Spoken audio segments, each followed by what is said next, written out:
Now sit and listen while the record goes round, 'cause here's a story on the merry-go-sound.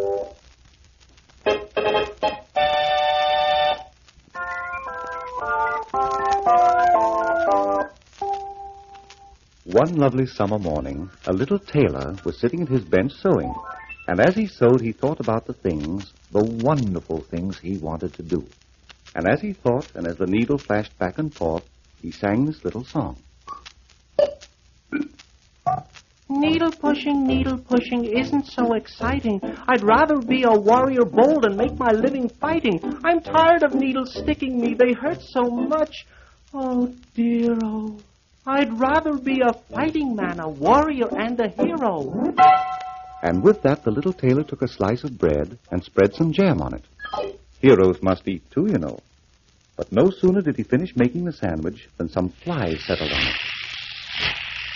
Hello, who invited you? Exclaimed the tailor. Shoo, scat, scat.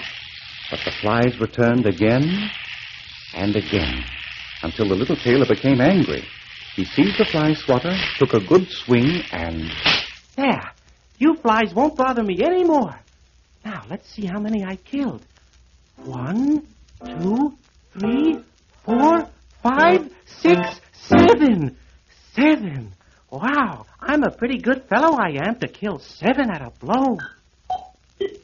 7 at a blow. Oh, 7 at a blow. Oh, I can fight, I'll have you know, in any weather, rain or snow. Yes, I can beat up any foe. 7 at a blow. Oh, everyone must know about this. So the little tailor quickly took a piece of cloth, put on it in large letters the words, 7 at a blow, and made it into a belt. Then putting on the belt, he prepared to travel forth into the wide world. He put into one pocket a piece of old cheese, which he found in the pantry. Into the other pocket he put, you'll never guess what. Into the other pocket he put a little bird, which was entangled in the bushes in front of the door. And then he started out singing, 7 at a blow, oh, 7 at a blow. Oh, I can fight, I'll have you know, in any weather, rain or snow. Yes, I can beat up any foe. 7 at a blow.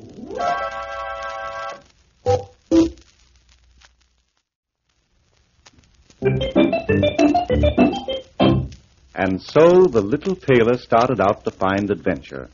He walked and walked and walked until he came to a big city. In no time at all, a crowd of people gathered round him, reading the words on his belt. Then a lady stepped forward and said, 7 at a blow. Why, this man must be a great warrior, a mighty hero. We must tell the king about him. As soon as the king heard about the little tailor, he sent for him and said, In a certain forest in my kingdom live 2 fierce giants. If you overcome and kill both these giants, I will give you my daughter, the princess, in marriage. The brave little tailor was pleased and said, I will soon manage these 2 giants. And the king said, I am putting 100 horsemen at your service to help you. But the little tailor replied, 100 horse? Oh, I don't need any help. I, who killed 7 at a blow, am not afraid of 2 old giants.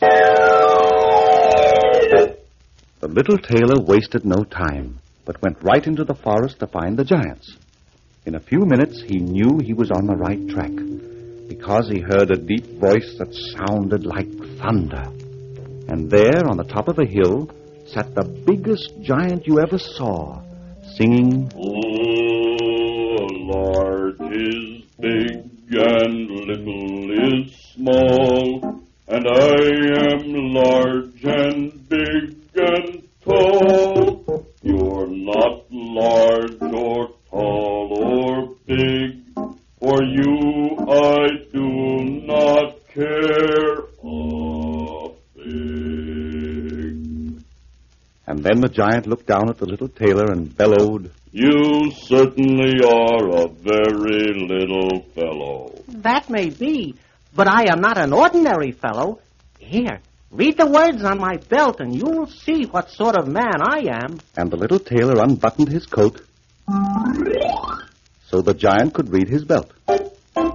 It took a little time for the giant to read it, 'cause while he was very big, He was not very smart. But finally he read it and said, 7 at a blow. Well, in that case, let's see how strong you are. And picking up a stone, the giant squeezed it, and squeezed it, and squeezed it. He squeezed it so hard, water came out of it. There. Let's see you do that. Who, me?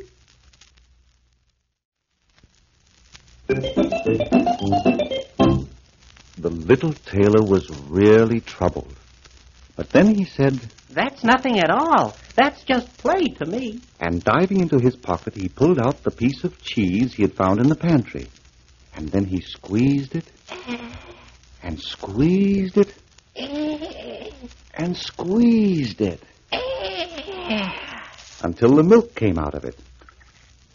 Because cheese is made of milk, you know. Then he turned to the giant and said, Well, what do you think of that, Mr. Giant? Not bad, eh? but the giant just said, What's this, my little man? and he picked up another stone and threw it.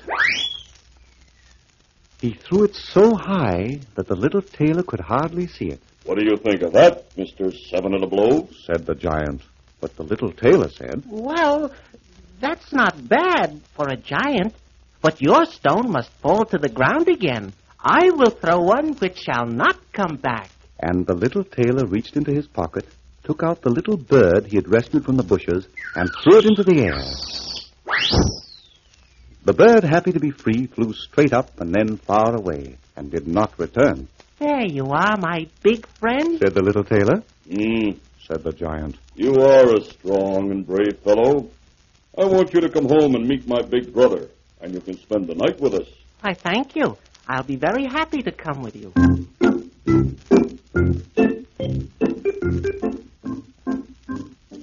They walked until they came to a huge cave, and there sat another giant. I want you to meet my brother. Said the first giant. How do you do? Said the tailor. But the big giant just grunted. They sat down to eat. But soon they were finished with their meal, and the first giant said, Come, little one. I will show you where you will sleep. and he took the tailor into another room and showed him a bed, a tremendous giant bed. Well, I hope you sleep well. Good night. Good night. But the little tailor thought to himself, There's something funny going on here. I'd better watch out. and instead of climbing into the bed, which was too big anyhow, he crept into a corner of the room. And it was a lucky thing that he did, because in the middle of the night, in came the giant carrying a large iron bar. And lifting the iron bar, the giant beat the bed right through at one stroke. There. That ought to take care of you, Mr. 7 at a blow.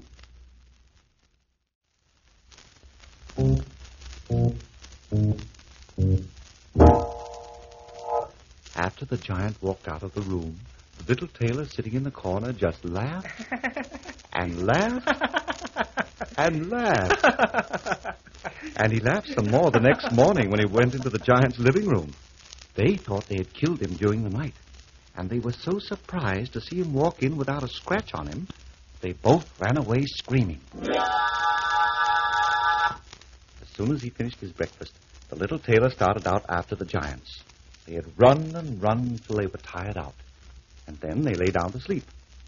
And when the little tailor found them in the forest, they were snoring so loud that the trees shook.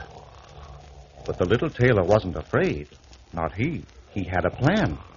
He filled his pockets with stones and climbed up into a tree. Then he threw a stone at one of the giants, who awoke with a start. He shook his brother and said, Why did you hit me? I didn't hit you. You must have been dreaming. and they both went to sleep again. No sooner did they fall asleep when the little tailor threw a stone at the other giant. What do you mean by that? Why did you beat me? I didn't beat you. This time it is you who must have been dreaming. And again they both went back to sleep.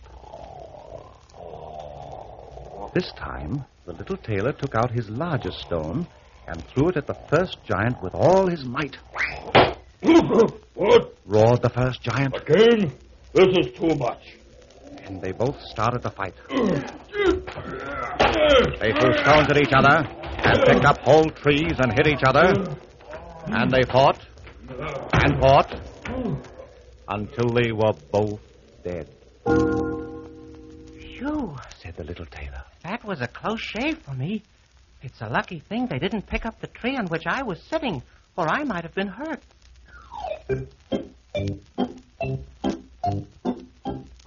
Then the little tailor went back to the big city and told the people, You don't have to be afraid of the giants anymore. I killed them. and the people cheered. Then the king gave the little tailor half his kingdom, and the little tailor and the princess were married. And just before he left on his honeymoon, the little tailor sang, 7 at a blow. Oh, 7 at a blow. Oh, I can fight, I'll have you know. In any weather, rain or snow. Yes, I can beat up any foe. 7 at a blow.